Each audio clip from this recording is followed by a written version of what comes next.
Yo yo, what's up, bonjour à tous et bienvenue sur le podcast Cardano français, le seul podcast qui vous donne toute l'information sur votre blockchain préférée. Quentin, aka Mr. Q, sera votre hôte pour toute la durée de l'émission. Mais avant de commencer, laissez-moi vous parler de Crypto Suprême, sponsor numéro 1 du podcast Cardano français. Crypto Suprême est le site internet où vous pouvez vous procurer tous les articles Cardano, Emurgo et IOHK. Que ce soit des vêtements, des pièces de collection ou des articles de bureau, vous trouverez sur le site cryptosupreme.net les meilleurs produits, les meilleurs prix et le meilleur service. Avant que j'oublie, aucune information donnée dans le podcast ne doit être prise comme un incitatif à investir dans le projet Cardano. Il est toujours mieux de faire ses propres recherches avant d'investir dans n'importe quel placement financier. Bang bang, bonjour à tous et bienvenue sur le Cardano Podcast. Cela me fait très plaisir de vous retrouver et de recommencer ces podcasts. Merci à vous d'être fidèles au poste et n'oubliez pas de smasher le bouton like, de partager l'épisode avec vos proches qui sont intéressés à en savoir plus sur la blockchain et sur le projet Cardano. Et abonnez-vous évidemment à la chaîne YouTube si ce n'est pas déjà fait. Je ne sais pas si vous avez eu l'occasion d'écouter l'événement d'Apple mercredi dernier avec la sortie des nouveaux produits d'Apple. Mais c'était extraordinairement drôle. Nous le savons depuis longtemps, Apple est le professionnel du marketing en utilisant des formules comme le meilleur iPhone que nous ayons jamais fait ou le téléphone le plus puissant de l'industrie. Et à chaque fois, tout le monde dans la salle est subjugué, émerveillé, ils applaudissent et je suis sûr que certaines personnes doivent perdre connaissance dans la salle. Malheureusement, le podcast n'est pas sponsorisé par Apple, mais pour que vous compreniez ce que je vous partage, je vous ai mis le lien de la présentation dans la description parce que dans le podcast d'aujourd'hui, je vais utiliser les formules marketing d'Apple pour vous donner les mises à jour du projet Cardano. Alors attention, c'est parti. Emurgo a sorti un tout nouveau produit pour les développeurs.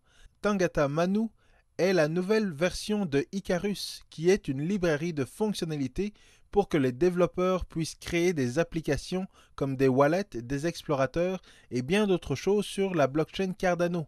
Mais Icarus n'est pas disponible avec Shelly, donc toutes les applications qui utilisaient Icarus doivent passer à Tangata Manu, qui est d'ailleurs la meilleure librairie open source pour développer des applications décentralisées sur Cardano.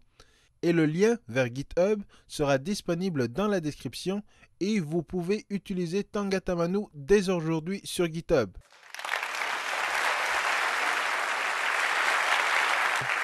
IOHK et Emurgo ont également développé des outils de programmation vous permettant de communiquer avec votre stake pool. Admettons que je crée mon stake pool lorsque Shelly sera disponible. L'idéal serait de créer un site internet pour faire de la publicité et inciter les gens à déléguer leur ADA dans mon stake pool.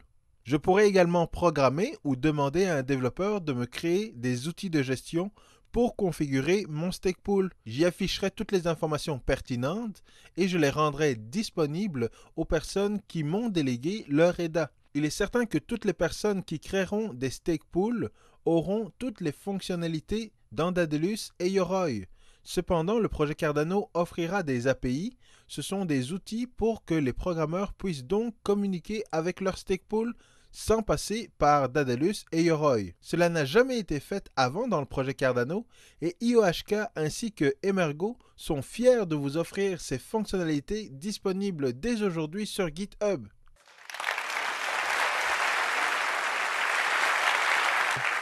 Il y a deux nouveautés très intéressantes du côté de Yoroi. Vous pourrez consulter la balance de votre wallet dans plusieurs devises, que ce soit du USD, de l'euro ou du yen.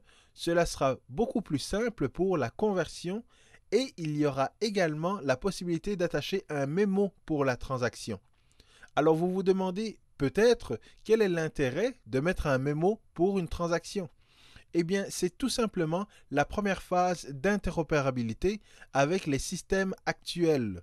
Cela peut paraître banal pour vous, mais pour des systèmes financiers qui cherchent des similitudes entre leur système et les crypto-monnaies, l'ajout de métadonnées comme un mémo est très important. Cela permet de moins les déstabiliser et Yoroi est la seule application sur la blockchain Cardano à vous offrir cette remarquable fonctionnalité. L'interopérabilité commence avec le mémo.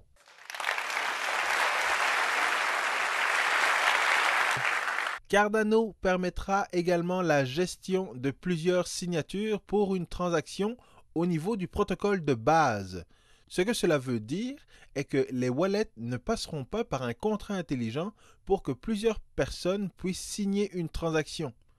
Pour ceux qui se demandent dans quel cas plusieurs personnes pourraient signer une transaction, imaginons que nous sommes 3 associés à gérer un portefeuille avec les EDA de la compagnie. Ce serait assez risqué que nous ayons tous accès à la clé privée parce qu'en cas de dispute, l'un d'entre nous pourrait partir avec tous les EDA. La fonctionnalité de multisignature permet d'exiger pour un portefeuille que plusieurs personnes signent la transaction pour qu'elle ait lieu. Donc, si nous sommes 3 associés et que nous avons un portefeuille sur Daedalus, nous pourrons paramétrer le fait que les 3 personnes doivent signer la transaction pour transférer les fonds. Et cette opération n'impliquera pas la création d'un contrat intelligent, et cela a demandé un peu de réflexion parce qu'il y a des avantages et des inconvénients, mais le principal est que IOHK et Emurgo livrent cette fonctionnalité déjà présente pour Bitcoin, Ethereum et bien d'autres crypto-monnaies. J'aime beaucoup également le fait que pour ce point, Cardano ne soit pas passé par toutes les étapes de recherche et de méthodes formelles pour implémenter la solution. Cela devrait être rapide et disponible très prochainement.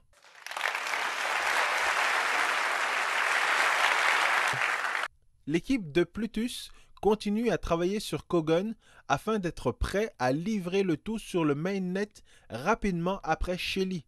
Ils travaillent sur différents points tels que l'assurance qualité qui permet de s'assurer que Plutus et Marlowe ne contiennent pas de bugs. Ils utilisent évidemment les méthodes formelles pour cela. Ils travaillent également sur la documentation pour avoir le plus de sources où les développeurs pourront apprendre à créer des contrats intelligents sur Cardano. Comme mentionné dans le dernier podcast, Marlowe aura également son livre pour les personnes qui ne sont pas des développeurs. Cela permettra de créer de simples contrats intelligents, par exemple pour être payé pour écouter ce podcast. Cela pourrait être une expérience intéressante. À chaque podcast, je pourrais publier un contrat intelligent.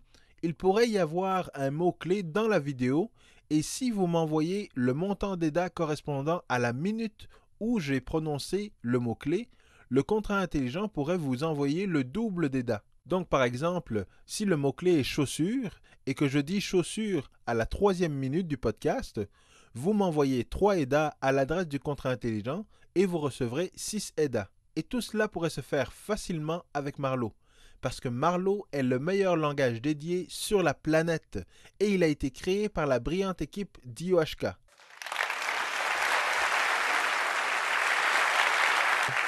Il semblerait qu'Emurgo Hong Kong ferme ses portes. Emurgo Hong Kong semblait avoir quelques difficultés à opérer et rendre des comptes à la communauté de Cardano. Dans un article sur le site Medium, Emurgo cite qu'Emurgo Hong Kong était une branche indépendante et que leur opération était différente de celle d'Emurgo qui est localisée au Japon. La fermeture des bureaux en Chine impliquait la remise de tous les accès des médias sociaux, du site web et toute association au projet Cardano. Apparemment, Alex Hayashi, qui était le CEO d'Emurgo Hong Kong, va créer une nouvelle compagnie.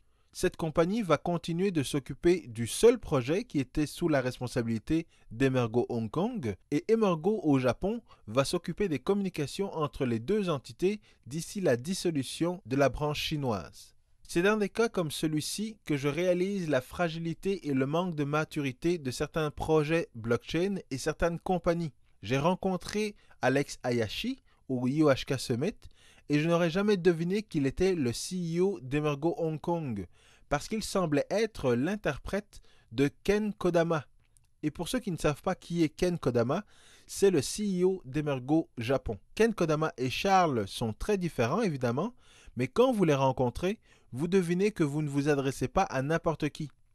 En plus de cela, Emurgo Hong Kong a développé un partenariat avec IronX, qui est un exchange dont plusieurs personnes dans la communauté ont remis en question la fiabilité.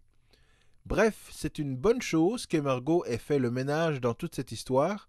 Cela n'a pas fait autant de vagues que le problème avec la fondation Cardano. Donc, pour le projet Cardano, nous avons IOHK, le pilier ingénierie et académique. Nous avons Emergo, qui ont des bureaux au Japon et en Inde. Ils représentent le bras commercial du projet Cardano. Et pour finir, la fondation Cardano s'occupe de faire grossir la communauté et de s'assurer que l'écosystème répond aux règles et aux lois dans les différentes juridictions. Tout cela dans le but de vous offrir la meilleure plateforme blockchain, le meilleur écosystème répondant aux meilleurs standards de l'industrie. Et voilà ce qu'est le projet Cardano.